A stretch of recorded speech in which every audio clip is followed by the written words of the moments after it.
Hello, I'm Kev, your living proof that you're never too old, and we're finally going to have a look through my haul of summer convention exclusive pops that I picked up over the weekend on my travels in Nottingham. So there's quite the big pile. Let's get straight into it. Which one shall we choose first? Let's have this one. We got The Walking Dead Burning Walker, obviously San Diego Comic-Con exclusive, from quite a small set. What's this? Edition 6 of The Walking Dead. So we have Rick, Michonne, what's that guy's name? Morgan and Abraham. I can't remember any of their names. Plus we have this very cool Burning Walker, which if we whip him out of his box and have a little look, it is possibly one of the coolest pops that I've ever picked up. So we've got awesome detail with the little burning flamey bits all over him, which is like see-through material that, I mean, you don't usually get stuff like that on a pop. Really cool detailing around the eyes as well, even on like the back of the skull with the different colours that we've got on there. It's a very cool pop, and it will take pride of place in my collection alongside my other rare-ish zombie one, which if we grab him out of the cupboard, we've already got this fella. I can't even remember his name, but we now have two zombies, and they can have zombie fights against Rick and the governor, which I think are the only other Walking Dead ones that I've got. But we'll pop him to one side and have a look to see what else we picked up. So what's this in the pile? Oh, there you go. We got a comic from page 45 in Nottingham, Expecting to Fly. It's by John Allison, the guy who writes Giant Days. So it's part one of a two-part series, so I'll have a read through that at some point. But back into the pops, we got Gorilla Grodd from Flash, another summer convention exclusive. I was really impressed to see all the exclusives in there. If you want to see the video of me exploring them, because I didn't get them all, that was on the channel a couple of days ago. So this one is from the Flash TV collection, and Gorilla Grodd is just awesome. I've not actually had this one out of the box yet, so let's open it up, have a little look. He's obviously one of the oversized pops, which is why he costs a little bit more. He is so heavy as well, but very, very cool. Like the little grin he's got in his face, especially. Sticking his posterior out. There you go. Look. He looks a bit like a gorilla. Who'd have thought? Like nice slicked back hairstyle on the top as well. Very stylish. Gorilla Grodd, very cool. I will battle him against my. In fact, I've got the flashback here as well. We're getting stuff from sets that we've already got now. So we've got the Flash and we've got Gorilla Grodd, and whoosh, whoosh, whoosh. See, Grodd falls over, Flash wins. Hurrah! Let's put him away though. I was a little bit upset with Grodd one because it was the last one they had in the store and the box is a bit battered. So if I was the kind who keeps their pops in boxes, that will probably upset me. But as I'm not that bothered. But it would have been nice to have a completely mint one.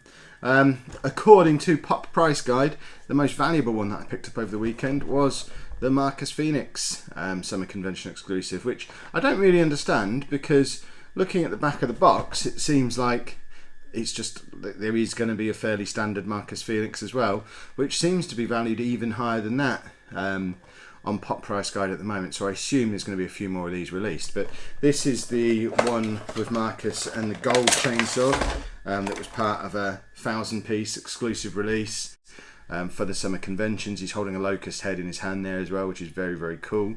I like the gold gun. It would have been nice to have a little more painted detail on there. It's nice moulding, but not, I mean, considering that's the thing that makes it exclusive, it's not particularly snazzy. It's not even metallic, I don't think, but pretty cool detail on the back of him as well. And apparently this guy goes for $75 on Pop Price Guide, and I've seen him as high as £100 on eBay at the moment, which, considering I paid 15 quid for him, and they had loads in there. There was probably at least 5 or 6 on the shelf when I was in there, and I went back the next day as well, and they still had 3 or 4 of them left. So it's not as if they sold out incredibly quickly. So might be worth heading down to your local Forbidden Planet and see if they still have any of those in. If nothing else, to flip it. Don't say that's a horrible thing to say. Flipping it. What a monster. Moving away from the San Diego Convention exclusives for a moment, I picked this set up from the Disney store in Nottingham, mainly because it has that sticker on the front. It's a Disney store exclusive, limited edition 5,000-piece set. Obviously it has Captain America, Iron Man, who else is in there, Black Panther, Crossbones, and Agent 13. It's part of the Civil War set, so there's still a few of these ones to collect. I still need to pick up Giant Man for myself.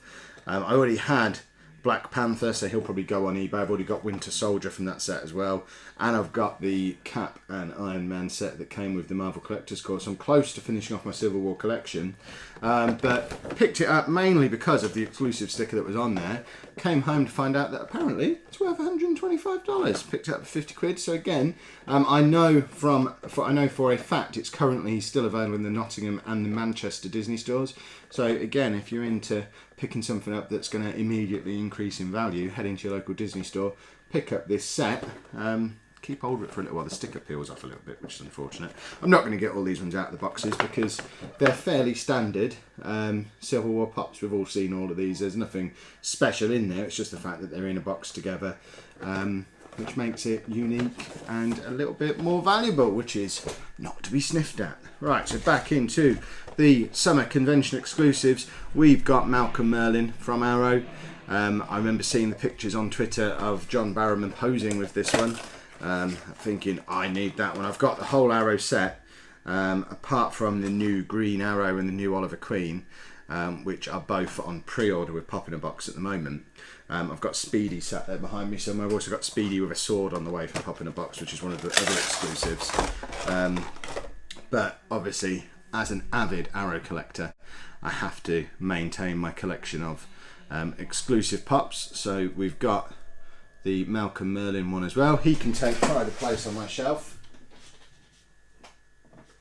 next to my Island Scarred Oliver Queen from last year's convention series. The box to that one is still lying around somewhere. Ollie, get out of the way for a minute. Let's have a look back at Merlyn.